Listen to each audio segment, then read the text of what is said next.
di nuyu kilifa kër gi Amadou Ba maire de la commune de Missirah suñu xel itam mi ngi ci ñi nga xamante ne ñoo tëdd ci lalu l'hôpital yi di ñaan suñu borom daal di fëgg seen bopp ba ñoom mi leen ñu daal di rejoindre seen famille ñi nga xamante ne aussi caabi da leen féetee ginnaaw te nekkul seen coobare suñu borom daal di leen teg loxo ba ñu daal di génn ñi nga xamante ne aussi ñooy jiitu ca Barsak suñu borom daal di leen xaare àjjanay Firdawsi mu ngoog donc las matinale daal dinay tàmbale kon bés bu rek duñ koy daal di amalee alors comme 3M communication qui dit 3M communication parle éventuellement de votre quotidien préféré L'As quotidien 100 francs ñaar fukki dërëm kese lay daal di jar ba lu ko jëndee di ngeen ci fekk toute l'actualité liée donc à la politique à la société à la culture à la santé bépp ponk boo xamante ne rek soxal na askan wi boo leen duggee ci bi la yëglekaay di ngeen ko daal di fekk wante aussi mën ngeen ñu topp ci site internet bi di www.lasnews.sn www.lasnews.sn mais aussi abonné wu ci chaîne YouTube bi pardon donc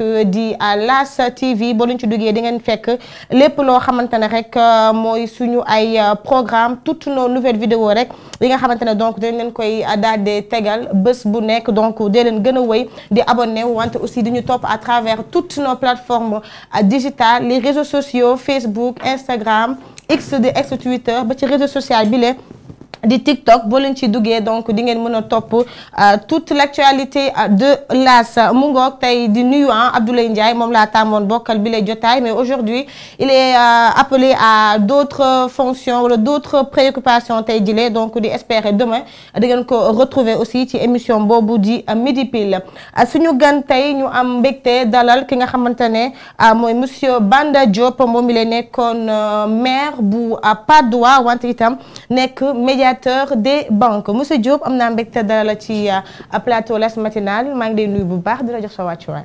maa ngi lay fay soxna si di nuyu seen auditeurs yëpp. di nuyu kilifa kër gi mais di nuyu waa Sénégal. et puis di leen mastawu coono ci jafe-jafe yi nga xam ne am na fi fan yi. merci beaucoup monsieur Diop vous lisez le journal L'As quotidien. oui je lis L'As. je lis en général toute la presse. mais je lis aussi L'As. d'ailleurs maa ngi leen di encourager di leen gërëm ci li ngeen def ci paysage médiatique.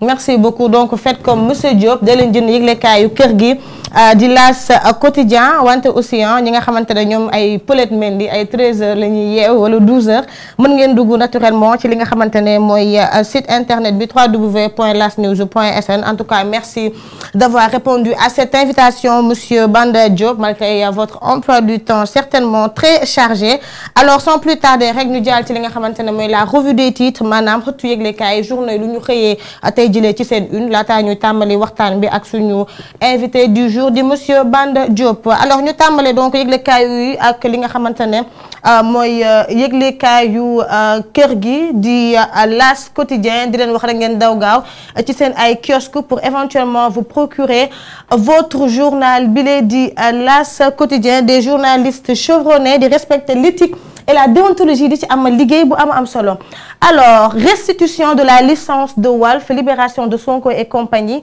Macky dessert l'auto mu ngoog donc ginnaaw ab sortie bi nga xamante ne njiitu réew mi daal dina koy amal à une certaine presse étrangère daal dina addu ci licence Walf bi nga xamante ne donc daal dinañ koy delloo démb depuis 20h wante itam ab amnistie boo xamante ne ñu ngi koy xaarandi moom mi mu daal di koy def ñi di Sonko ak ay ñoñam maanaam lépp lu ñu leen doon toppee rek ñu daal di koy bàyyi mbi tax ñu xam ne ni Macky dessert l'étau vers la libération de Sonko et compagnie donc une annonce peut-être faite par le chef de l'État le président envisage une loi d'amnistie d'amnistie générale pour apaiser mu ngoog donc njiitu réew mi président Macky Sall mi ngi mbëbët def li nga xamante ne mooy ab amnistie ngir daal di wàccee bu baax toutes les tensions yi nga xamante ne donc jamono jile ñu ngi koy daal di nemmeeku surtout bi nga xamante ne coowal report bi daal dinay juddu fii nii ci mim réew ñëw nañ itam ci ab médiation nocturne de la société civile et des amis du président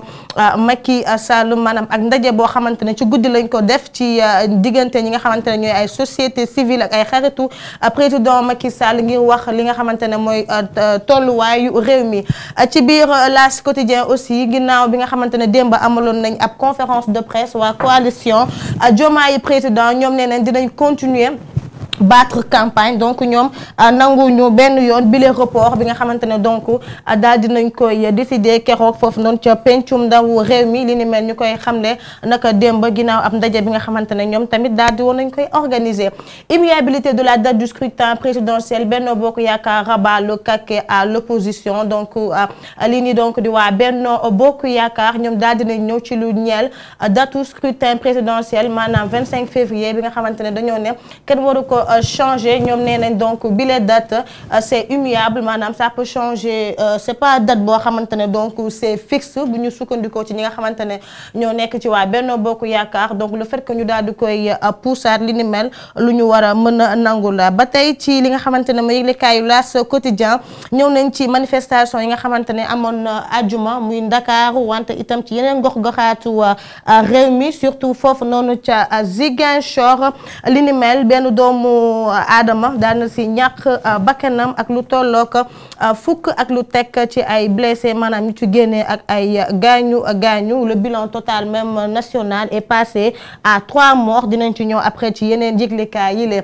ci biir L'As aussi daal dinay xam ne ni lii nii donc du FPSO dernier virage pour la production pétrolière au Sénégal donc li ni mel daal dinay ñëw nag démb ngir vraiment commencer li nga xamante ne mooy exploitation pétrole bi comme niñ ko yàggee woon annoncé que ni ci atum 2024 bi la ñuy tàmbali li nga xamante ne mooy exploitation li ni donc du pétrole ñëw nañ aussi ci lu ñeel CAN 2024 bi donc l'équipe ivoirienne daal dinay jël raw gàddu gi démb ci kanamu équipe bi di Nigéria ci ñaari bal ci benn 2-1 le miracle s'est produit mu ngoog donc la Côte d'Ivoire les éléphants de la Côte d'Ivoire ont remporté la Coupe d'Afrique des Nations démb foofu ci seen dëkk organisé ko gagné ko en tout cas quand même c'est une victoire méritée malgré lu bëri lu ñu doon wax ni que waroon nañ toog il y a 10 jours malgré teewul ñoom ñi le donc daal dinañ jël raw gàddu gi alors li ni mel kii ni di Abdoulaye Gueye di le journaliste sportif à L'As aussi daal di ci mbind bu am solo ci yëglekaay bi à sa page 12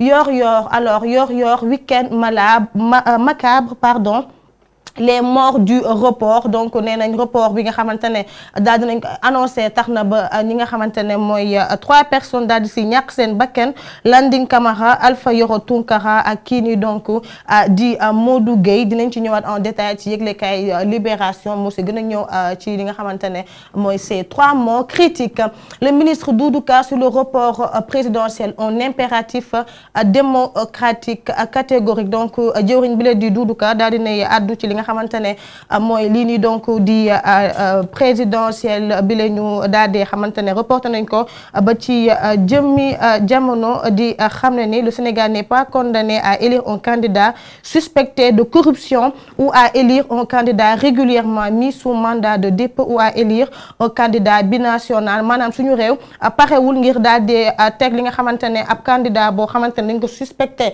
de corruption donc entendez par cela en la personne de Amadou Ba wante aussi ñëw na aussi un candidat régulièrement mis sous mandat de dépôt certainement Ousmane Sonko lay wax ou à élire un candidat binational ñoom Rose Wardini ak ñi ni mel donc kii nii di Doudou Ka daal dinay d'accord bu baax ci report bi nga xamante ne daal dinañ koy annoncer pour le moment en attendant bien sûr conseil constitutionnel daal di ci prononcer ou pas le regard yëglekaay alors le regard aussi ñëw nañ ci entretien bi nga xamante ne njiitu réew mi daal dina koy amal accordé à APR di presse benn kuréel benn li nga xamante ne mooy jumtukaay ngir tas li nga xamante ne mooy xibaar Macky Sall a défendu sa décision de reporter à l'élection présidentielle donc daal dinay àddu moom ki nga xamante ne mooy président de la République ci lu waral mu daal di décider reporter yi les élections présidentielles bu 2024 moom kii nii donc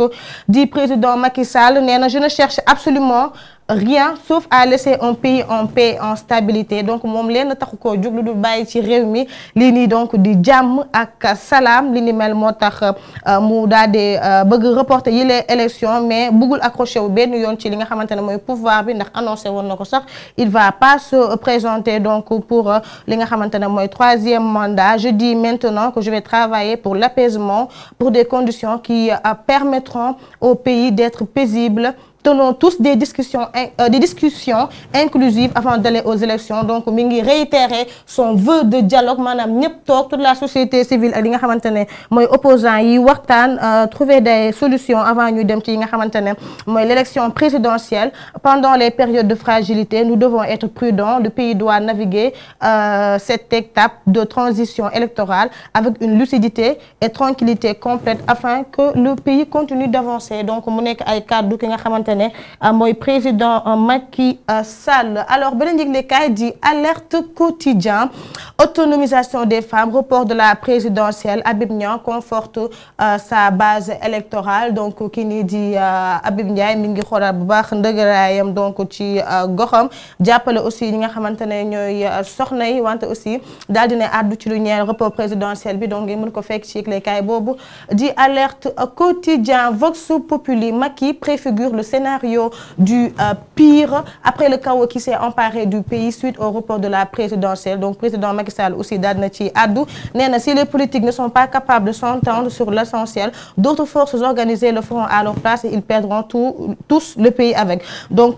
képp koo xamante ne rek lii nii donc di politicien yi mooy si les politiques mënuñu déggoo ci li nga xamante ne mooy l'essentiel donc dina am yeneen force yoo xamante ne elles sont organisées pour éventuellement daal di amal liggéey bi comme il le faut alors et là ils perdront tous le pays avec. Faites attention, nous ne sommes pas seuls sur la scène pendant les périodes de fragilité, nous devons être prudents. Donc mu nekk kàddu njiitu réew mi ce n'est pas au moment où je finis mon terme que je vais m'inventer une nouvelle carrière de dictateur. Donc ñu bëgg naan kii nii di président il est dictateur li nga xamante ne moom la nekk di def c'est une dictature daal dinay wedd bu baax li ni mel di xam ne ni élection dina daal di am wante il faut d'abord que ñëpp daal di juboo tenons tous des discussions inclusives avant d'aller aux élections comme ni mu ko waxee rek ci yeneen yëglekaay yi. Alors la coalition Diomaye président démb refuse tout dialogue donc ñoom nee nañ duñu bokk ci li nga xamante ne mooy dialogue initié par le président Sall. Il y a aucun dialogue possible avec Macky Sall. Nous ne participerons à aucun dialogue, soutient Moustapha Guirassy. Selon lui ce qui est attendu de Macky Sall c'est de rétablir l'état de droit. Donc ñoom daal dinañ fii de waa di nga xamante ne moom la ñu mës a wax duñu dem ci bépp dialogue boo xamante ne kii nii di président donc daal dina koy daal di woote. L'indépendant ñëw na ci les 3 jeunes manifestants yi nga xamante ne donc ñoo daal di ñàkk seen bakkan.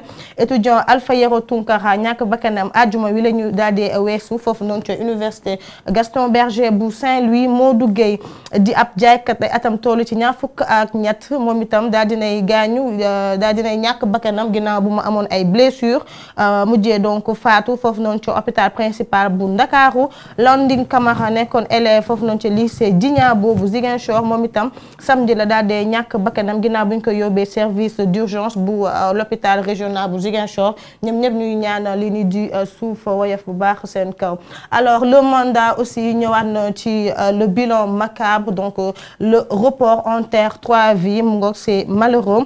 Walfadjri affaire Walfadjri tout est bien qui finit bien la chaîne du peuple renaît de ses cendres mu ngoog en tout cas vendredi sonnoon nañ lool naan nañ grenade lacrymogène ba dee mais malheureusement ou bien heureusement la paix est revenue foofu noonu ci la maison de feu kii nii donc Sidi Lamine Niass daal dinañ leen delloo démb à 20h lii nii donc di seen licence.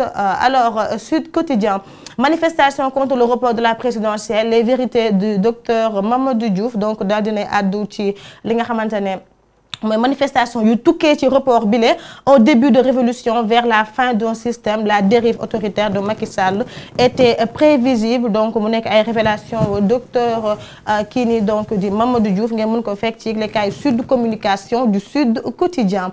2 minutes pour lire l'essentiel présidentiel reporté plus de 325 arrestations et 3 morts le Sénégal touche le fond donc jàppandi nañ lu ëpp ñetti téeméer ak ñaar fukk ak juróom ci ay doomu aadama wante aussi les 3 morts comme ni ñu ko waxee. Alors week-end bi aussi ñu ngi doon amal li nii di l'appel Layène appel du mardi la 144e édition vécue dans la ferveur mu ngoog appel bi nga xamante ne amaloon nañ ko foofu noonu ca Yoff Diamalaye Cambérène ak Wakam donc mu nekk appel boo xamante ne am na solo lool. Alors Dakar Times aussi ñëw na ci lu ñeel crise politique au Sénégal l'appel du grand serigne de Dakar mu ngoog serigne de Dakar grand serigne de Dakar aussi daal dina ci addu avec le courage qui fait son signe particulier le grand serigne de Dakar Papa Ibrahima Diagne a lancé un appel en l'endroit de toute la classe politique et des Sénégalais en général. Il a prôné la paix, le dialogue et le consensus tout en fustigeant les actes de violence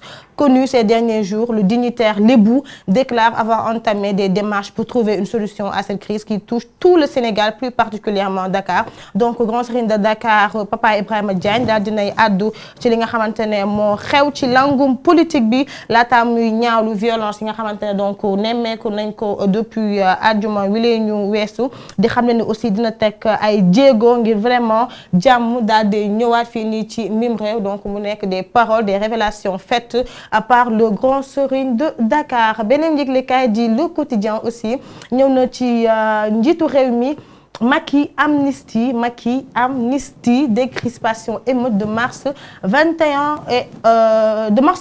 et juin 2023 le projet de loi en conseil des ministres le mercredi un acte en prélude du dialogue. Donc mu nekk acte boo xamante ne teg nañ ko laata dialogue bi la donc ñu daal di jëm est-ce que le président va amnistier Sonko et ay ñoñam? L'avenir nous en dira plus. Rewmi Quotidien da ngeen si fekk Thierno Alassane Sall moom itam daal dina addu ci report présidentiel bi. J'ai été approché par des gens de la société civile et du patronat. Karim, il a triché et doit en répondre. Un tricheur ne doit pas diriger ce pays, dit-il au grand oral de Rewmi TV. Ceux qui sont au dialogue vont violer la constitution. Donc Thierno Alassane Sall il est toujours sur sa lancée du dem ci bile dialogue. képp ku dem ci dialogue bile rek tu as violé li nga xamante ne mooy suñu charte ndayu réew mi di suñu constitution. wante aussi dal na bu baax ci nga xamante ne mooy doom ci Karim di Abdoulaye Wade pardon di Karim Meïssa Wade di xam ne ni ab tricheur la te tricheur warul ñoo daal di jiite. donc mu nekk kaddu Thierno Alassane Sall. Le Soleil yëglekaay donc jëm ci final CAN 2023 bile ou bien 2024 Côte d'Ivoire 2023 Nigeria Côte d'Ivoire 2-1 les éléphants sur le toit de l'Afrique mu ngoog ni nga xamante ne mooy l'équipe ivoirienne daal dinay gagné donc bile compétition. Tribune yëglekaay manifestation contre le report encore 3 jeunes manifestants tués par balle mu noor mu nekk loo xamante ne yéeme na lool. di ngeen ci fekkaat aussi ki nga xamante ne mooy njiitu gëm sa bopp di Bougane Gueye Dany moom il daal dinay àddu ci ñi nga xamante ne ñooy les pseudo-opposants comptables du bilan de Macky Sall. Les ennemis de l'opposition se retrouvent dans l'opposition maanaam noonu ñu nekk ci kujje gi ñi ngi ci biir kujje gi. donc mu nekk ay révélation ak kii ni donc di Bougane Gueye Dany. Mise en garde du président Macky Sall. J'invite les acteurs politiques à faire attention. donc ñëwaat nañ ci les propos tenus par le président Macky Sall. Enquête manifestation vs dialogue politique le dialogue de sourds mu ngoog c'est un dialogue de sourds kenn déggul li nga xamante ne moom Benno Bokk Yaakaar moom la jamono jëlee mi ngi vanter les bienfaits du dialogue. Alioune Tine appelle à la pacification. Coalition Diomaye président mais un veto au dialogue du bokk ci bile jongante wala veto ci bile jotaay. 3 morts recensés entre vendredi et samedi. donc enquête aussi daal dina ci daal di addu ci xëtam bu njëkk. Les Échos ñëw na ci cérémonie officielle du 144e anniversaire de l'appel de Seydina Limamou Laye le khalife des Layènes sermon les politiques. donc khalife Layène bi aussi daal dinay wax ak ñi nga xamante ne ñoo nekk ci langum politique bi. Nul n'a besoin d'accéder au pouvoir ou de quitter le palais en marchant sur des cadavres maanaam njiite réew mi warul tax ngay daal di dox ci ay néew wante aussi boo ci waree génn aussi tu dois le faire dans les règles de l'art. Quitter le palais en marchant sur des cadavres. Retrouvez-vous autour d'une table et discutez du Sénégal. donc le khalife des Layènes appelle aussi à un éventuel dialogue. Le malheur ne s'abattra que sur ceux qui ont instigé le chaos. donc li nga xamante ne mooy ñaawteef day dal juste ci ki nga xamante ne moo ko daal di woote moo ko tax ba li ni mel daal di am. en tout cas nekk na ay kàddu yu am solo yi nga xamante ne khalife des Layènes bi daal dina koy amal ce week-end. Première sortie sortie du président de la République depuis le report de la présidentielle. Les sombres prédictions de Macky Sall. Si le report est rejeté par le Conseil constitutionnel, on avisera pour la suite. Donc lu nekk mën a am entre-temps président Macky Sall nee na report bi lee bu dee Conseil constitutionnel daal dina koy rejeté maanaam ñu maintenir la présidentielle à date échue, alors njiitu réew mi dina avisera pour la suite, dina wax quelle décision dina ci daal di tukkee après. Donc ñu xaarandi rek est-ce que déjà Conseil constitutionnel dina àddu ci li ni mel, on verra. Le public, autre force organisée, Moungok, le lendemain du 23 juin 2011, Abdoulaye Wade a évoqué ces forces obscures qui convoiteraient le pouvoir, ce que Macky n'a pas dit. Donc le public aussi, une petite rétrospective. Libération, Malenko de Wassanko aussi, la liste macabre qui s'allonge. Blessé par balle à Koloban, Modougay est finalement décédé par un traumatisme thoraco-abdominal par arme à feu avec éclatement du foie. Son frère, je suis désormais seul. Ses parents sont décédés, donc moom ay waajuram dañoo daal di faatu, frère am rek la fi daal di bàyyi mu nekk lu doy waar. Landing Camara ñu ngi koy wax sànq 23 ans moom itam faatu ca Ziguinchor. Le SAES en grève après la mort de l'étudiant Alpha Yero Tunkara. Maître Sidiki Kaba lave les FDS, donc le ministre de la Justice moom il est mi ngi seetal déroulé force de défense et de sécurité. Cheikh Niass reçu au palais, le signal de Walf rétabli. Moungor, le PDG de Walf qui menaçait de déloger le président après la pluie, le beau temps. Donc moom nee na après la pluie, le beau temps, bien vrai que donc daal dinañ koy jox licence Walf TV. L'ambassade des États-Unis persiste et signe. Nous continuons à demander au président Sall de rétablir le calendrier électoral. Donc ginnaaw bi nga xamante ne porte-parole des Américains génne woon nañ li ab communiqué pour ñu amal présidentielle bi à date échue. Alors ambassade États-Unis aussi daal dina àdduwaat baax ci li ni mel ngir ñu daal di amal li di présidentielle bi à date échue, respecter suñu calendrier électoral. Le quotidien Moungor, Bougane Gueye Dany appelle à l'union contre Macky Sall. Nous avons un seul adversaire, c'est Macky Sall. Ce n'est pas un dialogue qui le fera partir, mais la confrontation. Donc moom nee na du dialogue mooy tax président Macky Sall daal di fay jóge, mais ab confrontation maanaam confronté bu baax ki nga xamante ne mooy njiitu réew mi président Macky Sall. Direct News donc daal dinay addu ci jafe-jafe yi nga xamante ne ñun journalistes yi ñu ngi koy daal di addu, ñu ngi koy daal di jàmbaarloo ak les techniciens, les autorités gardent le silence. Boobu ak léegi gis nañ ne les autorités addu ñu benn yoon ci lu ñu mel, jusque waa CGRS di convention des jeunes reporters du Sénégal wala la CAP ñoo ci daal di addu. Le chef de l'État a royalement ignoré la presse. Moungok, Sidiki Kaba, ministre de l'Intérieur, a acquis son aura dans la défense des droits de l'homme, a également brillé par son mutisme. Donc ñoom ñëpp addu ñu bu baax ci li nga xamante ne mooy li ñu mel. Le ministre de tutelle Moussa Bobacar Thiam ne protège pas les journalistes et les techniciens. Donc mu nekk une analyse boo xamante ne yëglekaay bi Direct News aussi daal dina ci daal di addu. L'évidence, Doudou Ka, l'honneur de la démocratie est de chercher la vérité. Doudou Ka comme ni mu ko waxee woon sànq rek.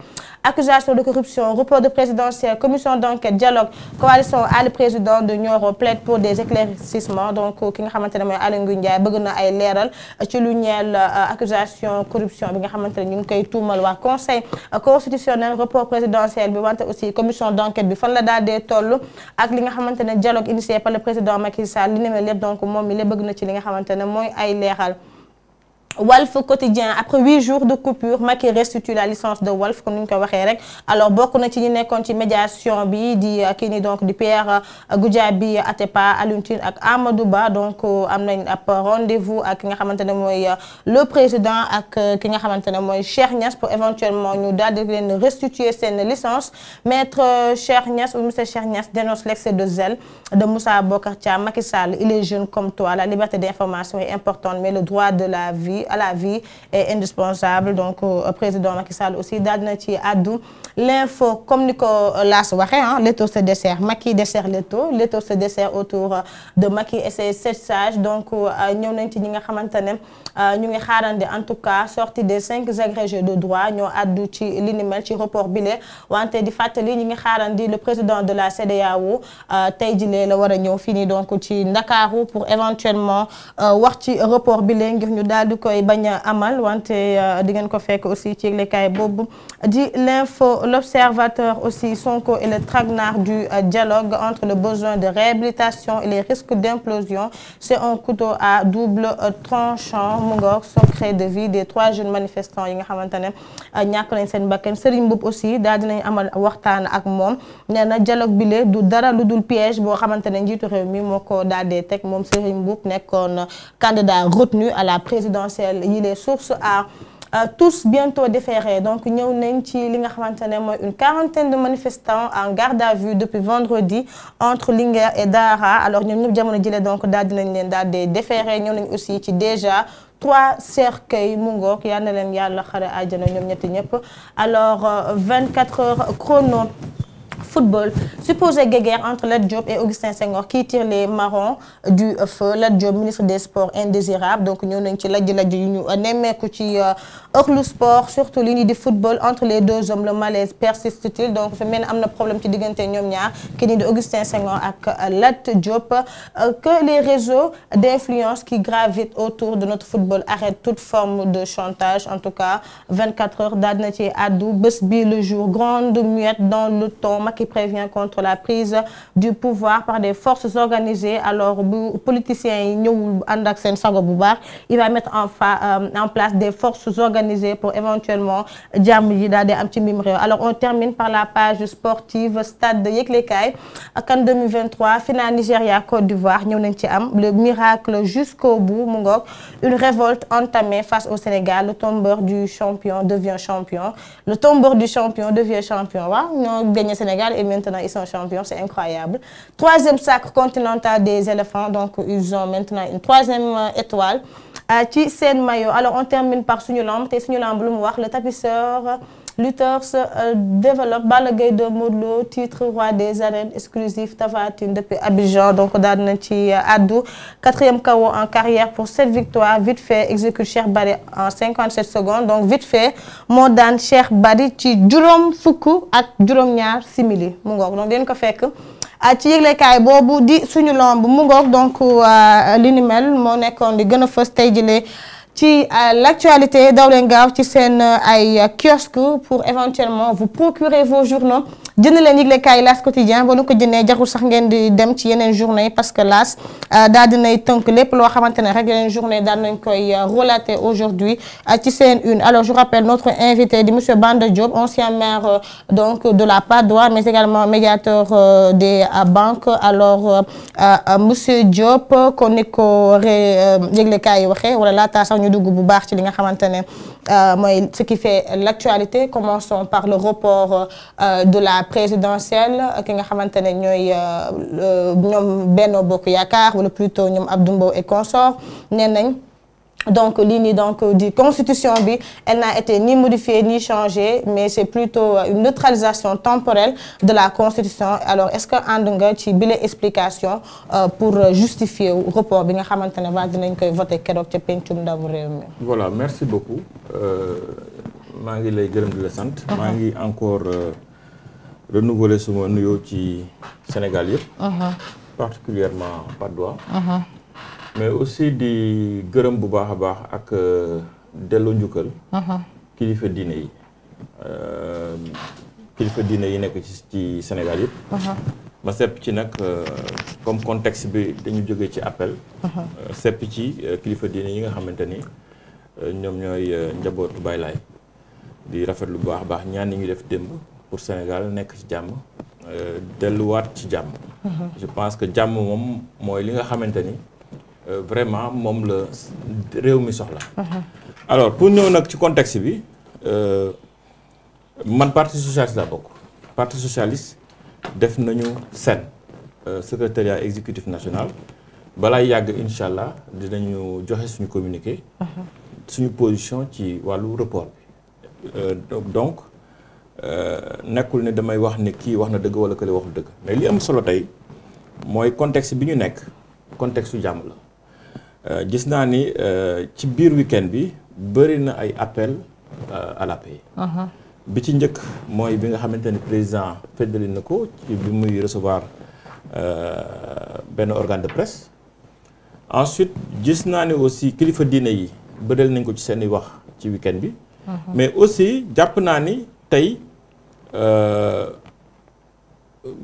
signal bi nga xamante ni moom la organe bi tudd bu mu bañ a cité organe bi nga xamante ni mooy organe bu feu Sidy Lamine Niass di Walfadjri jàpp naa ni signal bi aussi delloo nañ ko mais nag aussi dafa fekk ne artu nañu pour que nag wax dëgg yàlla presse bi ou bien Walf mën a respecter prescription yi nga xamante ni ou bien condition ou bien clause yi nga xamante ni moom moo organisé wàllu joxe xibaar ndax xibaar warul taal réew comme ni ñu koy waxee donc loolu laa bëggoon a wax di wax ne nag bon du ma wax ne d'accord naa wala d'accorduma ci report bi xam nga lu am solo mooy lan moo indi situation bi li ko indi moo di groupe parlementaire bu tudd wàllu ñoom ñoo déposé benn résolution sur la table de l'Assemblée nationale bi ñu ko déposé ñu jotal ko président jël ci acte ñu toogaat ay fan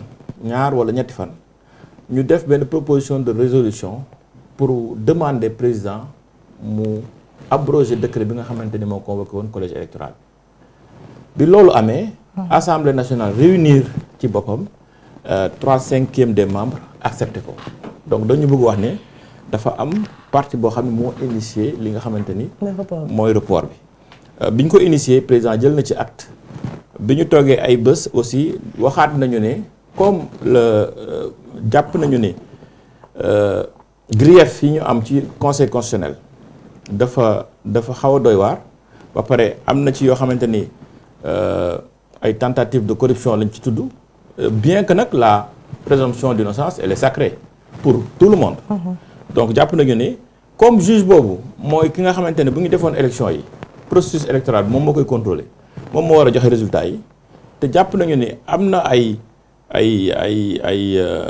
grief yoo xamante ni teg nañ ko ci seen kaw dañu jàpp ne ay la yëwan il faut ñu leeral ko ba pare nag doogay mën a jàllaat ci élection yi loolu kese le groupe wàllu demandé 3/5 des membres de l'Assemblée nationale accepté ko président daal di koy dëggal ci benn décret bi nga xamante ni jël na ko pour abroger corps électoral bi nga xamante ni. mais est-ce que déjà président moom moo war a décider si dañoo war a reporter une élection ou pas parce que je pense que suñu caat ndayu réew kenn waru ko daal dee laal d'autant que nee nañ ab c'est une dérogation de l'article 31 et tout et consort yaa ngi wax tout à l'heure aussi corruption maanaam li nga xamante ne mooy njuuj njaaj bi waa PDS wax ni am na conseil constitutionnel notamment les deux juges Cheikh Tidiane Ndiaye ak Cheikh Ndiaye je pense que Cheikh Tidiane Coulibaly ak Cheikh Ndiaye ak ki nga xamante ne déjà mooy le PM ki nga xamante ne mooy Amadou Ba mais li ni mel yëpp est-ce que bon ce ne sont pas des leurs lan moo tax waa Benno Bokk Yaakaar déjà tegaguñu commission d'enquête parlementaire bi wala boog teg nañ ko mais gisaguñu jusque là tegaguñu benn jéego xamaguñu fu ñu la commission bi toll et tout peut-être que ci kanam dinañ ko daal dee xam mais est-ce que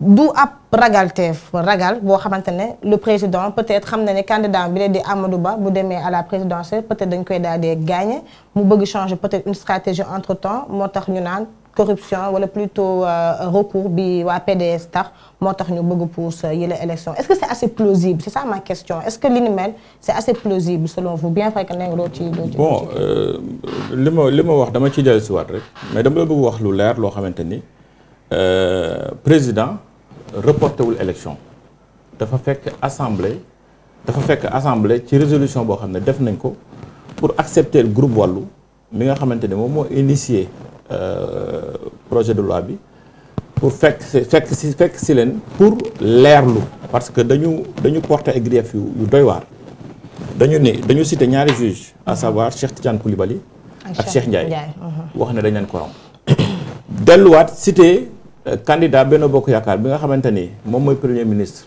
wala dem ci course bi moom tamit ñu am ay grief yoo xam ne dañ ko teg ci kawam encore une fois may renouveler ni may renouveler sama wax ni la présomption d'innocence est sacrée ça veut pas dire que teg nañu tuuma ci yow que tuuma boobu dëgg na dañuy dem def ko enquête pour xam ndax li ñu wax am yenn na maanaam wala yenn wul maanaam mais li am solo mooy on sàkku ñu pousse ko wan naan leen il n'est pas à l'origine deuxième chose aussi assemblée nationale moo ko initié te assemblée bu groupe bi ko initié groupe Wallu la. d'accord jàpp nañu ne yow comme man. ak yeneen sénégalais yi suivre nañu débat yi. jàpp nañu ne aussi président dafa fekk ci assemblée ci résolution boo xam ne jël na ko ci 3/5 des membres pour wax ne su doon seen sago ñu dandal élection yi. d'ailleurs dañu demandé woon 6 mois ba mois d'août mais dafa am beneen clause bu ñëw ne non il faut ñu dem ba 25 décembre. et puis ci la c'est sur la même année donc jàpp naa ni. c'est pas que c'est sur la même année mais faut pas pousser la date. non 25 février la ñu waroon maintenir. mais il faut pas pousser la date loolu mooy li war a am. on doit respecter le calendrier républicain mais jàpp nañu ne calendrier républicain pour nga respecter ko il faut mu am ay sécurité am ay solidité am loo xam ne ba pare ñi nga xam ne ñoo ci nekk war a jëfee ak askan wi kenn bañ leen topp ci dara mais ñi nekk ci conseil constitutionnel bi ñoom la ñu dut baram. d'accord tey yaa ngi koy gis nee nañ président Macky Sall il se peut que mu libéré ñoom Ousmane Sonko et consorts bien vrai que annoncé woon na ko mercredi passé sax ci conseil des ministres jox ay directives boole boog demande ki nga xamante ne mooy le ministre donc de la justice tey tamit ñi nga xaarandi le président de la CEDEAO daal di ñëw tey àddu ci li nga xamante ne mooy mil bi bien vrai que la commission maa ngi wax depuis 5 ans annoncé nañ ko mais gisaguñu ñu teg ko gisaguñu commencé li nga xamante ne mooy ay enquête tamit tout alors si toutefois président Macky Sall libéré ñoom Ousmane Sonko ak ay ñoñom nga yaakaar ne li na mel dina mën a apaiser les tensions. bon man dama la bëgg a relever benn précision. que commission bi suy liggéey au niveau de l'Assemblée nationale ay conclusions pour le moment dafay interne donc ils n'ont pas besoin de faire une publicité ndax commencé nañu wala commencé wuñu loolu commission bi xam na ko l'essentiel mooy ñoom jox nañu 6 mois. leneen li may aussi sant di remercier mooy. vague de décrispation bi nga xamante ne mi ngi commencé am. lu mel ni que par exemple d'abord le fait que président initié et puis loolu aussi il faut ñu leerlu ko. loi d'amnistie boo xamante ni dafa war a jaar conseil des ministres pour dem assemblée nationale. loolu man lu may rafetlu la parce que jàpp naa ne su doon sama sago. Sénégal du am kenn koo xamante ni dañ lay tëj pour man ñëpp ci war nekk ci jàmm beneen bi aussi mission bi nga xamante ni CEDEAO mi ngi koy dox si te président Nigéria jiite ko muy Tinubu bi loolu jàpp naa ne aussi bu ñëwee effectivement nañu rencontrer président Sénégal muy Macky Sall mais nañu rencontrer aussi acteurs politiques yi rencontrer assemblée nationale waxtaan parce que dama jàpp ni lu ñu mënti def dialogue moo gën te jàpp naa ni tey membre de la société civile. Vous êtes pour le dialogue? Mais bien sûr dialogue moom mooy tax réew di mën a dox normalement. mais est-ce que pour yow dialogue dina am aboutissement na gis nañu dialogue bi la passé aussi ñu bëri ne nañu ana mujjanteel bi donc est-ce que dialogue bi d'autant que l'opposition est dit net catégorique. dialogue bi passé. waaw mujjanteel gi am na jeexital. jàpp naa ci acteurs yi nga xamante ne nekkoon nañ fa. ñaareel bi aussi li may wax mooy dialogue bi passé. am na ci la ñu arrêté critère bi wàññi nombre de parrains yi ci wàllu élection yi parce que jàpp nañu ne aussi bëri woon na bëri boo xamante ne am na ay candidats yoo xam ne duñ ko mën a réussir mais aussi dama jàpp ne dialogue bi ñu defoon bi ñu defoon doyul parce que pour man parrainage bi am na ay problème ba léegi parce que su fekkee dañu déposer benn résolution boo xamante ni dañu wax ne am na 900 000 parrains yoo xamante ni ay candidats produire nañ ko te gisuñu ko ci fichier bi dama jàpp ni loolu dafa wane ni parrainage citoyen bi dañ ko war a arrêté. kon dialogue bi amul issue heureuse. si am na issue heureuse parce que ci dialogue national bi. waaw loolu la ci dialogue national bi on dit que y a 900 et quelques xaw ma ne qui ne figurent pas sur le fichier électoral donc dialogue bi am na ay. mais dialogue national bi ci lañu en tout cas discuter candidature Khalifa Sall candidature Karim Wade dialogue bi mu jëlee ko def. donc jàpp naa ne am na solo. te Karim bokkul. non bokkul li tax bokkul. donc problème de binationalité la. problème de binationalité la. waaw léegi dañu ne jàpp ne li tax te wane nañu PDS fournir na ay éléments yu wane ni wax dëgg yàlla Karim il est aujourd'hui exclusivement de nationalité sénégalaise. jàpp nañu ne loolu sax bokk na ci li nga xamante ni moo tax PDS gën a déposer recours bi mais aussi dafa am loo xamante ne dafa xaw a ñuul ci wax bi ci mbir mi man en tout cas personnellement rafetluwuma le fait que ñu proclamer liste 20 candidats de lundi mardi ñu gis ci benn candidat boo xamante ni elle est frappée par la mesure de binationalité bu mel ni moom mooy bi nga xamante ni maa ngi koy regretter touché na Rose Wardini donc jàpp naa ne loolu yëpp dafa di ay griefs yoo xamante ni vraiment war na tax ñu toogaat xool suñu. et vous indexez qui pour yow conseil concerné côté boobu. non indexé wu ma ko. il a failli. non indexé wu ma ko mais dama jàpp ni. bu defoon liggéey il se doit quand même. dama jàpp ni balaa ñu koy accepter mu dem waroon nañu vérifier déjà. dama jàpp ni juge électoral bi. balaa muy prononcer définitivement. la liste des candidats war naa mën a assurer wu que yenn vérification yi def nañ ko. donc am na ay manquements. maintenant aussi am na ñoo xamante ni dañu argué ni. candidats yi dañuy def déclaration sur l'honneur boobu ñuy def moom mooy emporter les questions de binationalité emporter li ñuy wax affaire quitus financier bi tout ça mais dama jàpp ni malgré que dañuy def déclaration sur l'honneur ñoom ci seen bopp sax war nañu mën a produire ndax binationaux la ñu war nekk ñu ay binationaux parce que même bu fekkee produire. aussi apparemment il y a pas que Rose moo fa. oui il y a pas que Rose je peux pas confirmer mais tudd nañ ci yeneen candidats. tudd nañ ci presque une dizaine de candidatures. am na ko tudd léegi aussi. voilà bon donc vraiment je pense que. loolu yëpp dafa war a taxaw dafa war a laaj ñu taxaw seetlu. et jàpp naa ne tey jii report bi ñu def nii. xëy na dina tax ñu vérifier loolu yëpp mais aussi.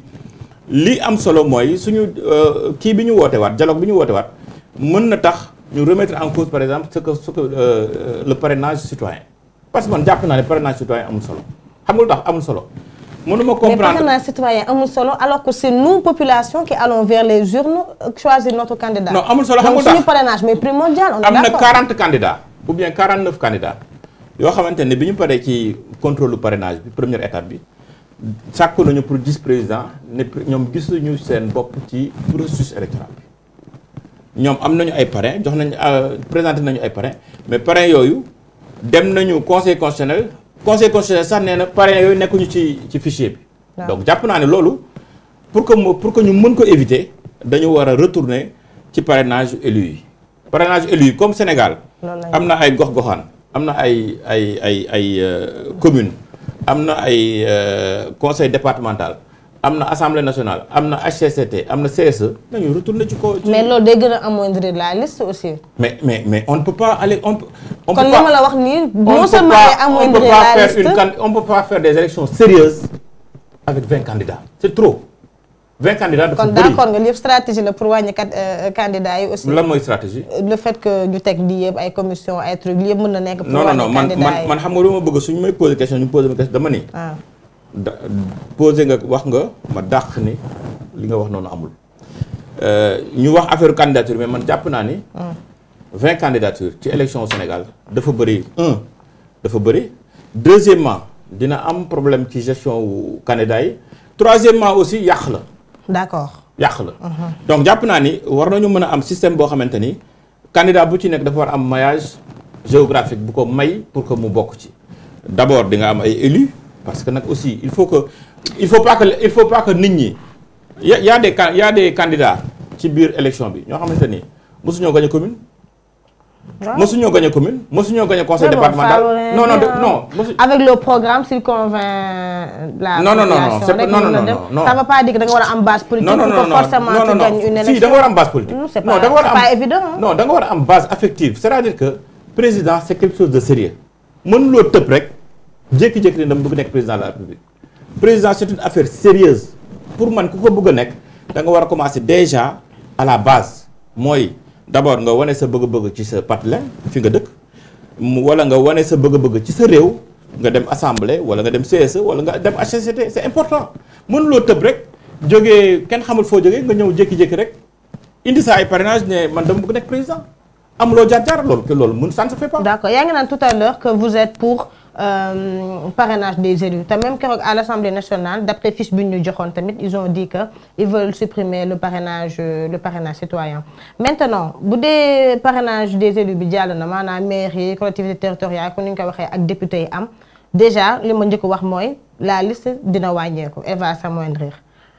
Qu'en serait-il des 20 candidats qui sont jusque-là retenus? Est-ce que yaakaaroon ne li ni mel aussi ce sera une autre frustration ci ñoo xamante ne déjà dépensé nañ des millions collecte de parrainage, t-shirt, flyers nanana. Donc est-ce que beneen problème du am sax lu dul ay problème corruption et tout, mais ces 20 candidats frustration bi ñu am, est-ce que du doon beneen problème boo xamante ne dina judduwaat? D'abord je ne peux pas évaluer que dépensé nañu xaalis xam nga lu tax. mais dépensé nañ. xam nga lu tax.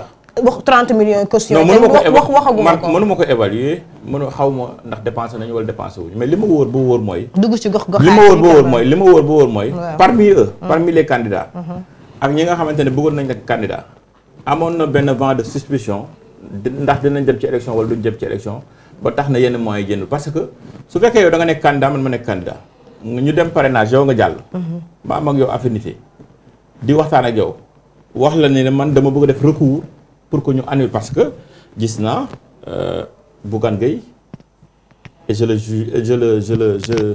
le désigne nommément wax ne ci conditions yi mën nañu def élection yu sérieuse gis naa Amsatou Sow Sidibé wax ko gis naa Abdourahmane Diouf wax ko gis naa aussi Amsatou Sow plutôt li cité naa ko. bi leen recalé ba pare lañu wax. non avant ñu leen di recalé gis naa ñoom ñëpp ñu wax ne ba ci Mimi Touré que situation bi ngi toll ak Boubacar Camara. situation bi ñu toll nii et puis ça les vidéos peuvent attester yow je pense que gis nga ko. ñoom ci seen bopp am na ci ay candidats yoo xam ne jàll nañu am na ci ay candidats yoo xam ne jàlluñu ñoom ci seen bopp nee nañu pour que ñu mën a def ay élections yu sérieuses il faut ñu repousser. beneen bi aussi mooy président recevoir na une quarantaine de candidats boo xamante ne ñëw nañu palais pour demander à ce que ñu am report loolu aussi deuxième élément la. troisième élément bi nga xamante ne moom moo am. mooy ñu yokk ci nag maintenant résolution boo xamante ni benn bànqaas ci assemblée bi moo ko benn groupe parlementaire boo xam ne am na réunir na la majorité de ses membres moom moo ko déposé donc jàpp naa ni pour ñu wax ne président moo ko def wala defu ko loolu wax bu yàqu la wala wax boo xamante ni la wax bu tegul fenn la léegi nag li ma am li ci am solo mooy fi mu nekk nii li ñu su objectif bi ñu am ci kanam mooy ñi nga xamante ni dañu bëggoon bokkuñu ak ñi nga xamante ne bokk nañu ñooñu ñëpp su fekkee dañu abrogé collège loi kii bi décret bi nga xam ne jëloon nañu collège électoral bi mais dañuy defar rebelote dañuy dem ci ay nu mu tuddati dañuy dem d'abord ci dialogue boobu du ñu dialogue ñoom Thierno Alassane Sall leen du ñu dialogue ñoom ki nga wax léegi Bougane nee nañ du ñu dialogue Diomaye président yaa ngi gis ñoom nee nañ il faut continuer à battre campagne. oui mais on va continuer ñoom ñëpp demuñu dialogue. on va continuer ak million maa ngi naan million nga ne ma xamoo famille nii ay consort. on va continuer à les inviter au dialogue parce que jàpp naa ni. toutes les guerres se terminent autour d'une table. jàpp naa ne tey jii vent de décrispation bi nga xamante ni. chef religieux yi woote nañ ko. président teg ci tànkam joxaat Walf seen pas joxaat sax mais jël mayaat Walf seen. signal. ba pare woote loi d'amnistie boo xamante ni jàpp nañ day jaar conseil des ministres ak kay ji assemblée nationale ba pare aussi président CEDEAO ñëw fi moom aussi di autorité boo xam ne mais est-ce que nga yaakaar ne président CEDEAO bu ñëw dina am effet. américains ils ont parlé président il s'est tu waxul Union européenne tamit gis nañ def nañ ay communiqué et tout waxul les gens de la société civile Serigne Léona Niassène tamit wax na président bon peut-être que c'est pas à lui de parler mais ba tey gis nañ ni amagul benn truc bu mu wax président CEDEAO ñëw qu'est-ce qui va changer madame dafa am ce qu'on appelle l'assemblée communautaire. waaw la CEDEAO dafa réunir ay états yoo xamante ne dañu bokk ci benn ensemble économique n'est-ce pas nous au Sénégal en tout cas moi je fais partie de ceux des personnes qui pensent que injonction bu jógee États-Unis wala bu jógee France wala bu jógee Chine laa ci yemale c'est pas des injonctions yoo xamante ni dafa war a dal ci suñu kaw man su may jox plus de crédit ak plus de respect CEDEAO laa koy jox parce que ñoo bokk zone économique ñoo bokk aussi zone d'échange économique. pour yow ñëw bi dina am impact quoi. mais bien sûr parce que c'est le président de la CEDEAO moom moo yore tey jii collège communautaire bi ou bien état moom mooy président état communautaire bi kii bi réglementation communautaire bi Sénégal dafa am ay députés yoo xamante ne CEDEAO la ñu yeneen état yi dañu am ay députés CEDEAO je peux pas comprendre que depuis autorité bu mel ni président wu CEDEAO en exercice di ñëw ñu naan ma ay américains yi wax nañu ni ak lii mais li américains yi wax ñoom li am seen réew. américains yi. Non li am seen non parce que surtout la France nous aussi nous sommes. ñoom nañ topp dépendante de la France. entre guillemets non on dépend pas de la France. quand même on entretient. avec les Macron ñëpp xam nañ les relations entre Macron et le président Sall. on entretient des relations avec la France. Le Sénégal a des relations d'amitié avec la France mais aussi le Sénégal est un ancien colon de la France loolu aussi bu ñu ko fàttee mais tout est-il que nous sommes un État boo xamante ni dañoo am suñu bëgg-bëgg ak suñu ay bañ-bañ relations yi am ak France c'est des relations d'amitié c'est des relations de partenariat c'est des relations de collaboration. D'accord. États-Unis am nañu leen doy actuellement ñu ngi préparer seen campagne électorale ils n'ont qu'à s'occuper de ça. Okay. Et puis ils ont plus de vis que nous. Pour ceux qui pensent que dañuy jot injonction États-Unis wala dañuy jot injonction France c'est pas pour moi c'est pas des exemples de démocratie yoo xamante ni peut-être jaaxal nañu Sénégal. D'accord. Sincèrement. Donc à vous entendre vous pensez que le président de la CEDEAO s'il vient il y aura des changements parce que moom day ñëw pour que qu'on tienne l'élection à date échue. moom nen loolu la ko fi indi. Sincèrement c'est ce qu'il a dit. te terme de référence yi. waaw yi ko fi indi. jàpp ma ni. mais yaakaar nga ne bu ñëwee rek dara am changement am le président. non mais ça c'est une autorité communautaire. c'est une autorité communautaire. c'est-à-dire que c'est une autorité communautaire boo xamante ni. d'accord autorité communautaire boo xamante ni la dafay ñëw pour def mission de dialogue pour waxtaan ak acteurs yi te jàpp naa ni Sénégal acteurs politiques yi am nañu. yàlla moom doon dialogue de sourds comme ni ko waxee. ce sera un dialogue de sourds. non mënul nekk dialogue de sourds xam nga tax. c'est une autorité communautaire investie. donc su ñëwee di dialoguer dialogue bi muy def daf koy def ak ay parties prenantes yoo xamante ni xam nañu déjà moom li ko fi indi ba pare xam nañu yan yoon la ñu proposer yan yoon la ñu mën a jaar. CEDEAO demul woon ci yeneen dëkk yi am guerre yi xaw ma terrorisme et tout est-ce que après mu dina am suite non ça c'est l'actualité internationale. peut-être je dois non je veux dire dem nañ ailleurs. oui dem nañu oui maintenant non dem nañu ailleurs jàpp naa ni am na ci yoo xamante ni.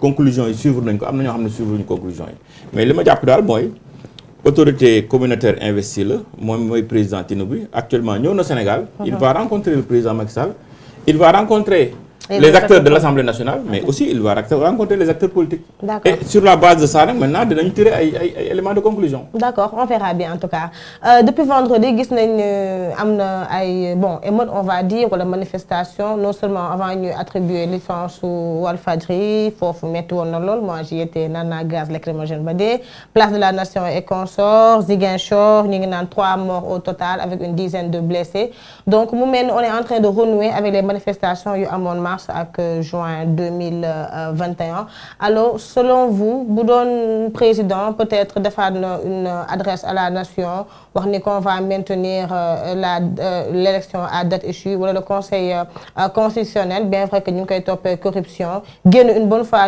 pour toutes parce que ba tey moom waxagul alors que c'est l'organe habilité à repousser ou pas une élection présidentielle nga yaakaar ne bu ñu ko defoon nii daar wala ñu def ko avant vendredi jéey yëpp mënoon nañu ko épargner wu quand même. non l'adresse de la nation du président de la République est encadrée par la Constitution président mënul dégg teel rek jël micro wax il faut que d'abord mu am renseignement yi am éléments yi encore une fois maa ngi. wala mu def ko avant émeute aussi je veux dire. non il a fait une annonce il y a pas 15 jours pour abroger une loi donner les raisons il faut pas 15 jours après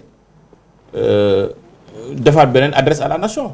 mais li may jàpp mooy d'abord maa ngi massawu njaboot yi nga xamante ni loru nañ ci. suñu ñetti doom yooyu nga xamante ni loru nañu ci échauffourée yi. ñu ngi ñaan yàlla xaar leen àjjana. mais aussi di regretter loolu parce que vraiment bakkan dafa fort moo tax d'ailleurs ñu war a amaat un appel à la retenue ñun ñëpp en tant qu'acteur politique pour mën a xool li mën a nekk ak li mënul nekk. ba pare aussi ñi nga xamante ne ñooy wàcc ci tali bi ak force de l'ordre yi. jàpp naa ne c'est pas des ennemis ñoom ñoo dëkk ci kër yi ñoom ñooy nekk ensemble donc jàpp naa ni ku ci nekk mën na exprimer li nga xamante ni moom la am comme ressenti te du yàq dara te du def dara donc jàpp naa ne aussi ku ci nekk bu yemee fi nga xamante ni foofu la war a yem rek coono du am mais vraiment maa ngi regretter kii cas de mort yi nga xamante ne am na ci maa ngi jaale aussi seen i njaboot. te di ñaan yàlla aussi yàlla xaar leen àjjana d'ailleurs ñoom ak ñi nga xamante ni ñëpp jiitu woon nañ leen ci lu mel noonu. di wax ne nag président adresse à la nation dañ ko encadré par la loi mënul jékki-jékki rek sur la base d'un tic ou d'un tac dem wax ci presse bi effectivement am na ay cas de. mais wax na barki démb ci presse bi donc il aurait pu faire pareil avec la presse nationale. non s'adresser à la presse c'est différent ak s'adresser à la nation. mu def si benn yow mën nga ma demander ni nga ma demander tey interview mën naa ñëw pour nga interview ma. mais su fekkoon tey dama war a def une adresse boo xamante ni c'est si sama teyaay xel la je vais voir comment l'organiser. donc ça c'est pas adresse à la nation dañ ko organiser c'est la loi qui l'organise donc jàpp naa ni xëy na du ñàkk.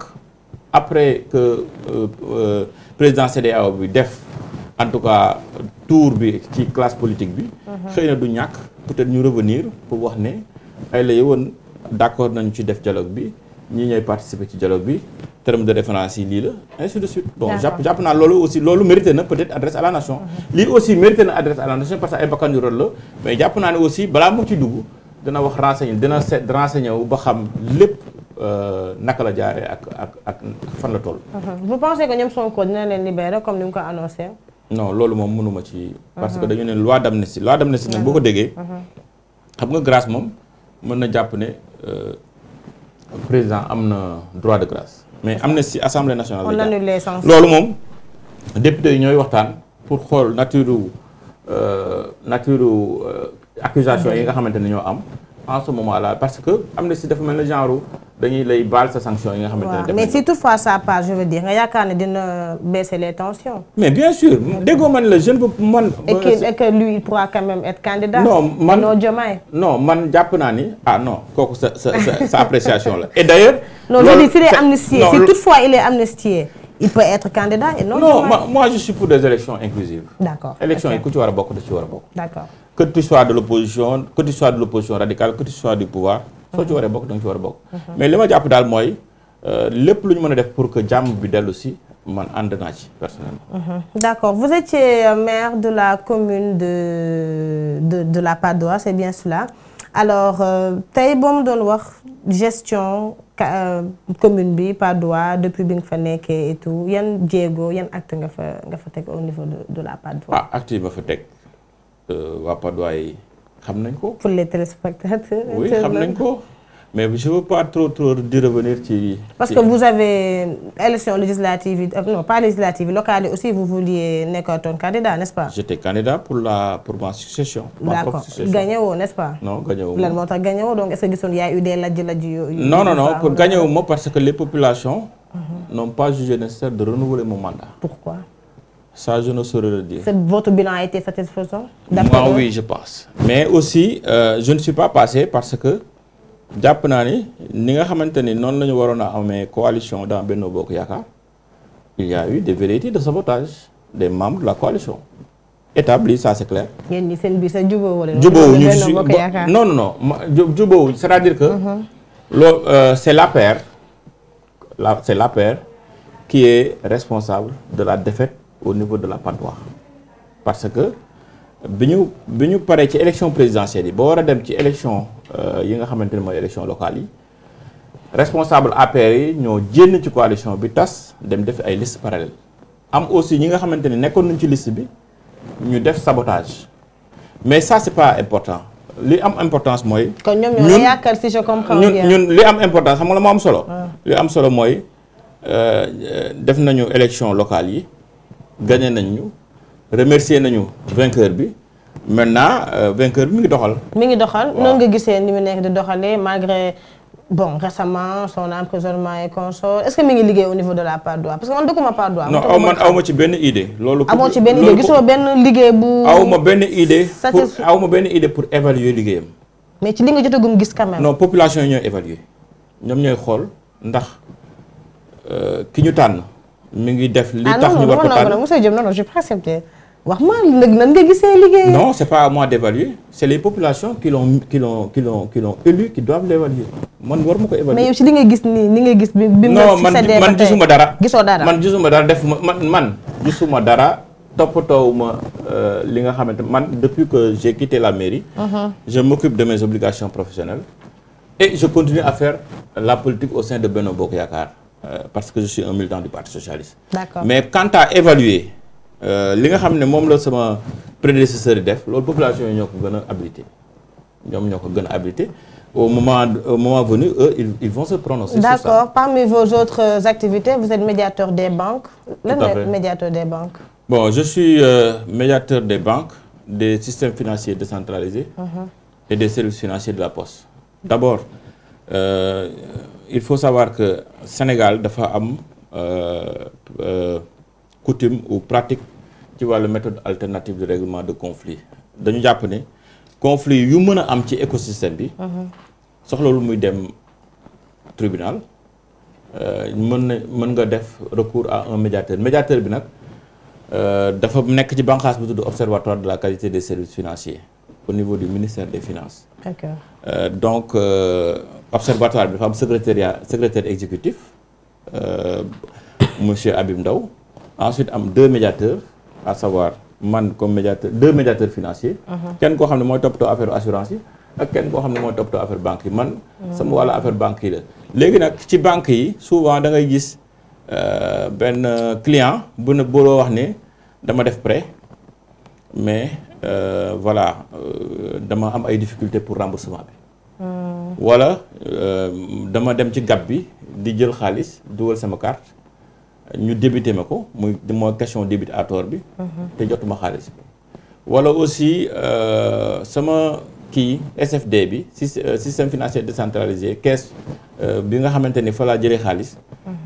dafay xaawi sama sutura bu ñëwee di ma fayu. tu vois. wala parfois ñu ne la sama banque daf ma bind à jour boo xam ne ànduma ci yu mel noonu quoi intérêt yu mel boo xam nga yooyu c'est des questions yoo xamante ni wala te dama defoon compte d'épargne léegi dama ko bëgg a retirer banque bi joxaguma ko wala dama am ay action ci banque bi te banque bi rémunéré wu ko yu mel noonu la. mais par contre lu ñuy toppatoo ñun la politique commerciale. La politique commerciale. Relève de l'institution financière donc ñun yu mel noonu la ñuy toppatoo ak association consumériste yi nga xamante ne à chaque fois dañuy am ay problèmes ak banques yi. comme bu kii bi Actif. Vous travaillez avec eux. On travaille avec l'Actif, on travaille avec l'UNCS, on travaille avec le syndicat de l'ASCOSEN. Ah, ASCOSEN, d'accord. ak Actif authentique ak am na yeneen bànqaas yoo xam ne ñu ngi liggéey ak ñoom. D'accord. Et puis jàpp naa ni bon ñu ngi def aussi ay RPI dans les différentes régions du Sénégal. L'année passée def naa 6 RPI. Il me reste à faire 8 RPI. Donc ñu ngi ci liggéey bi en tout cas dañoo bëgg def de sorte que comme ni ko président de la République bëggee écosystème bi mën a nekk ci jàmm nit ñi mën a vaquer à leur occupation ni ñu ko bëggee. problème yi ci banques yi bëri na comme récemment maa ngi doon dégg ñu naan y a problème de liquidité du ñu am li nga xamante ne mooy liquide et consort pour xeex certainement li nga xamante ne mooy blanchiment d'argent ou truc du genre qu'est-ce qui explique des fois li ñu di liquidité di marqué ci banques yi. C'est de votre ressort ou bien. Non, ça c'est pas de mon ressort. Okay. Mais loolu pratiquement absence de liquidité ou bien liquidité en tout cas ñun yëguñu ko. En tout cas autorité monétaire yi moom. Il y a des mois. Autorité monétaire yi. À savoir la BCEAO parfois même CENTIF parfois yeneen organisation yi ñoom ñooy gën a toppatoo yu mel noonu. ñun li ñuy toppatoo ñun c'est juste que écosystème bi di mën a fonctionner normalement. Voilà. D'accord. Seen taux de prêt yi aussi yéen a koy fixé wala c'est la banque centrale. Non, c'est la BCEAO moom mooy fixé taux yi. ñun tout ce qui est politique commerciale. duñ ci dugg. Mais apparemment.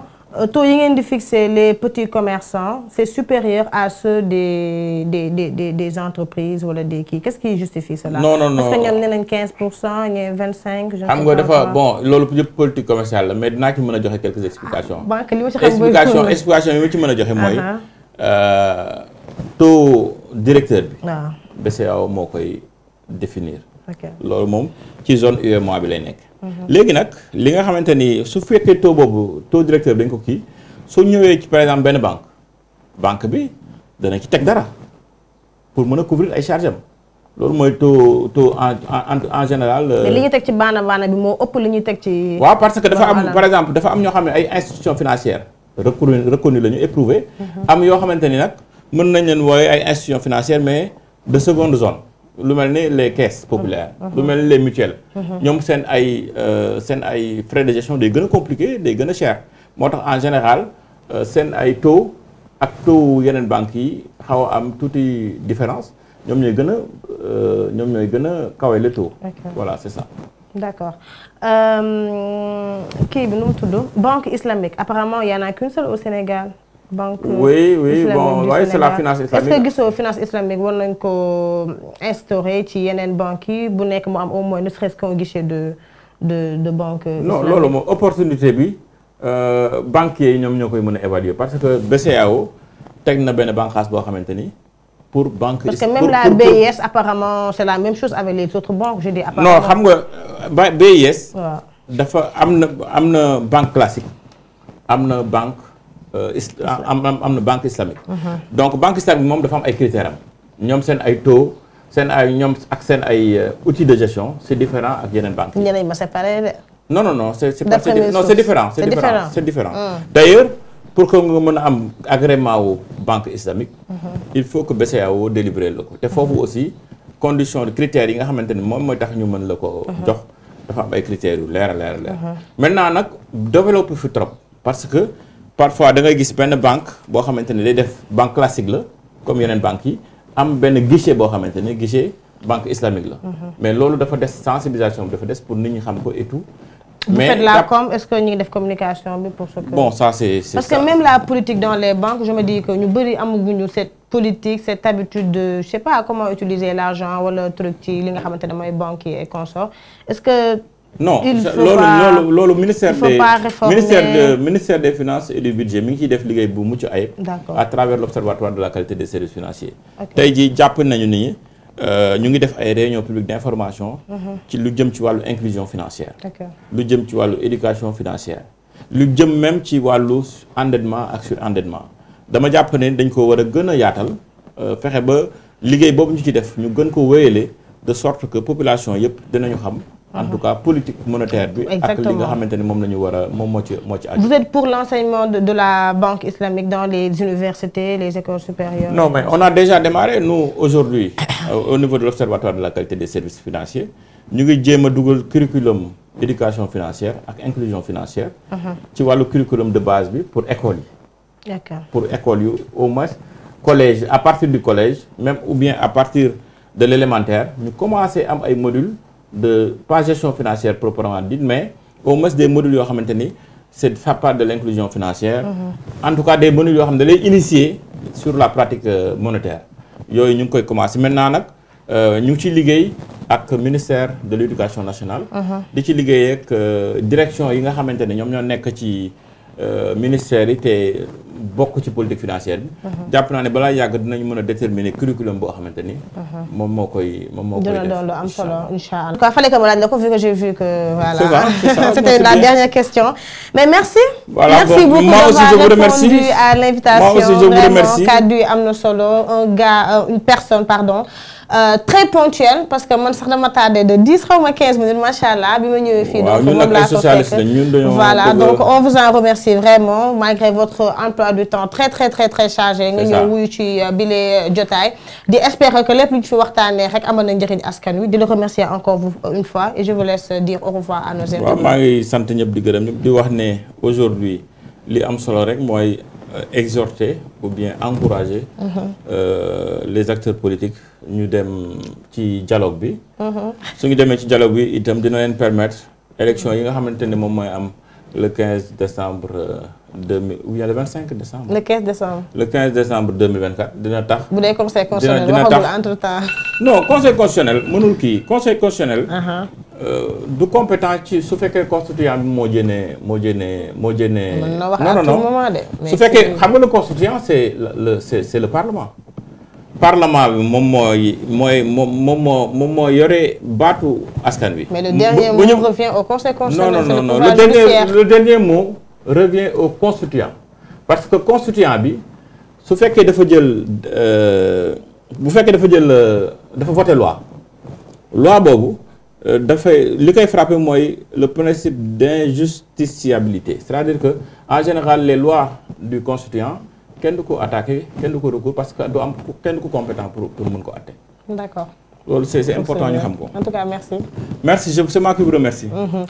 Allez merci beaucoup monsieur Banda Diop donc mu nekkoon suñu invité tey ci L'As Matinal ñu koy jaajëfalaat bu baax di jaajëfal Fara Mendy donc mu nekkoon ci régie bi bu son bi audible les images leer limpide donc c'est grâce à lui ñu koy jaajëfal bu baax di remercier aussi à tous les internautes qui étaient scotchés depuis 9h di ñu daal di seetaan donc ñu leen jaajëfal bu baax a baax alors L'As Matinal dina ñëwaat ëllëg incha allah yeneen yëglekaay ak invité bu am solo jaa ngeen jëf.